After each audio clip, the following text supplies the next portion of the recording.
All right, so let's look at another parametric equation example. And this time we have t minus 1 comma t squared. So again, let's just go to Desmos and put this in there. Okay, and I've got that t minus 1 comma t squared. And I'm only graphing 0 to 1 right now, so it doesn't look too much. But let's extend this out here a little bit. Let's make this maybe go up to t equals 5. Right? So that point would be what, 4 comma 25. So it's way up there, isn't it? Okay, do you guys recognize this so far? Maybe, maybe not. Well, what if we continued this the other direction and went to negative 5? Okay.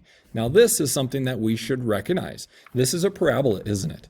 Notice that we are graphing a y-coordinate that is t squared, where the x-coordinate is t minus 1. Now, what would this actually be in just our standard explicit equations here? So we have x equals, t minus 1, and we have y equals t squared. Well, if x equals t minus 1, what does t equal? T equals x plus 1. So this gives us y equals x plus 1 squared. And we should recognize that from our graph. This is just our parent curve, y equals x squared, moved to the left by 1. All right, so now let's get to the circle part. Can we write a parametric equation for a circle? So just like before, we need to get the x and y involved. So I graph this circle here. We're going to call this point x comma y. And we need to write an equation for x, and we need to write an equation for y. Well, it's going to be helpful for us to draw that triangle again.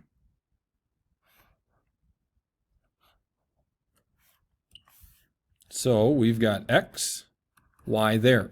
Now last time we put in the radius and we wrote the equation x squared plus y squared equals r squared. That was our implicit equation. X and y were in the same equation. So we're not going to use the radius this time. Instead, we're going to use this angle. Okay? This is a right triangle. We're going to call that angle t. And what we should notice here is, how can I write an equation for x? Whoops, I still need that radius in there. In terms of the angle t. Well, we know that this is our angle, this is our hypotenuse, x is the adjacent side, so going back to our SOHCAHTOA, the cosine of t equals x over r. So multiplying both sides by r gives us x equals r cosine of t. How about y? Y is the opposite side. Opposite would be sine. The sine of t equals y over r. So multiplying each side by r gives us, oops, I don't need an equal sign, y equals r sine of t. So there we go. Parametric equations, an equation for x in terms of the angle t, and an equation for y in terms of the angle t. R, of course, is our radius, which doesn't change.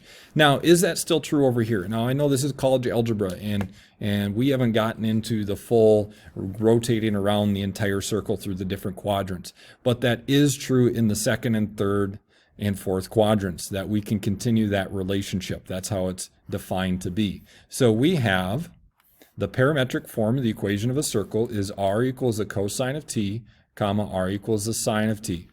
The radius is r, and the angle is t. So let's go back. Well, let's not go back. Let's just go to Desmos here. And hold on a sec. Yep. Okay, let's go to Desmos and let's put in what we just found, which is r cosine of t, comma, r sine of t. Now it's asking for a slider for r. Desmos is recognizing t is the variable.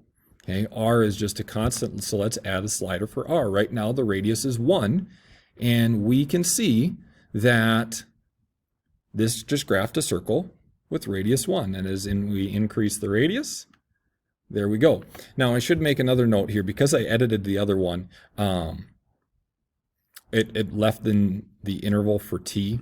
If we started with just 0 to 1, it would have just looked like this. So this is just an arc of the circle with radius 5 for angles from 0 to 1. Now we're using something called radians, which we haven't spent time in college algebra talking about.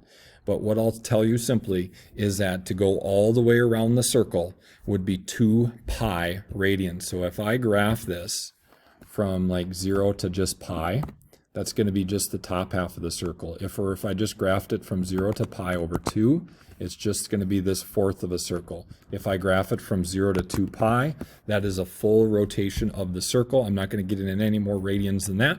But if we graph from 0 to 2 pi, r cosine of t, r sine of t, we get this circle. A really simple, convenient way to graph circles. All right? So that's what I had for you guys. Just as a quick introduction with circles, we're not going to do much more than that. What we need to start spending time is looking at the ellipse, which has a close relationship to this. Thanks for watching. Peace out.